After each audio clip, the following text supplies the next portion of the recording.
Okay, what I'd like to just talk again for a few minutes about is the idea in AMBIT of what we call a well-connected team.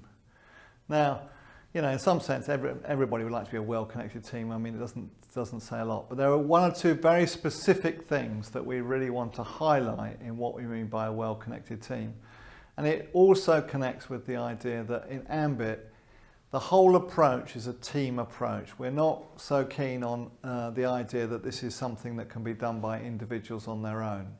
AMBIT is about working together as a team.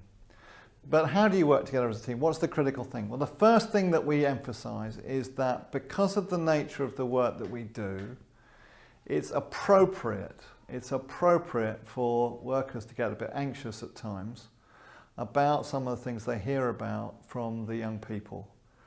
It's not about feeling you can't do your job. It's actually just a perfectly appropriate response to the fact that when a young person says they feel they want to die, or there's a young person who feels really kind of angry or violent, or they feel that, you know, they feel out of control, that these things absolutely and understandably make a worker anxious.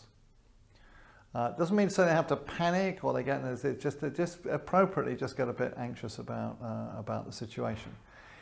The thing about anxiety, the thing that's tricky about anxiety is it can easily lead people to feel that they shouldn't be anxious, or they start to get a bit isolated with the problem. They begin to get a bit self-critical, as if it's they're doing something wrong, which is, in our view, not the case. So they become a bit isolated. And what the crucial thing in a well-connected team is to develop a culture in which it's completely fine to ask for help. Just ask for help from other members of the team saying, I'm a little bit worried about this case, I'm not sure what to do, can you give me a hand? And that what we see in AMBIT teams is that becomes a kind of normal and appropriate and just a kind of day-to-day part of the work of the team, in which asking for help is seen as a very appropriate part of the work. And although that may seem very kind of ordinary, there are lots of teams that, in our experience, of which asking colleagues for help is not all that well supported.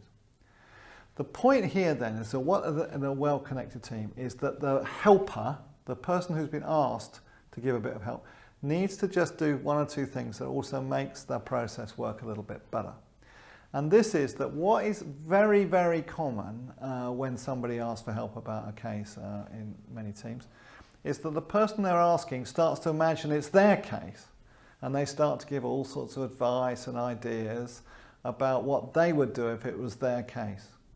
Now, sometimes those ideas are really helpful, sometimes they are, sometimes maybe a bit less so.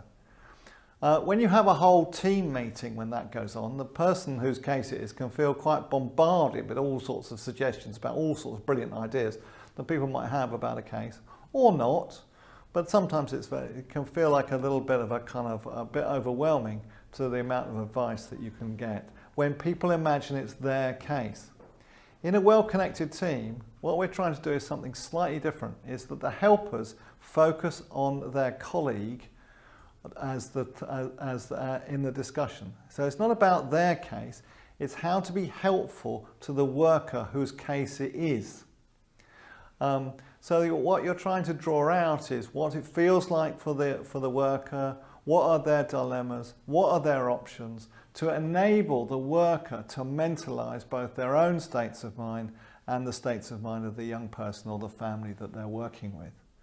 It's not pertinent, it's not central to the whole, to the task of being a well-connected team for everyone to have their own ideas. What is central is that you attend to what the needs of the worker is who's got the problem. So in a team meeting, rather than everybody all chipping in with all their own ideas, the aim is to structure the meeting so that, for example, the person might present the case and say, I'm really kind of worried about this and this and this. And then it may well be that the worker then, for example, one way of doing it is that they stop at that point.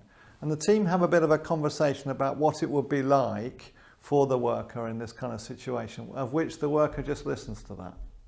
So the worker then has a chance to listen to what it would be like with this case for other people. This helps the worker to mentalise, feel connected, and then come up with their own thoughts about what to do next.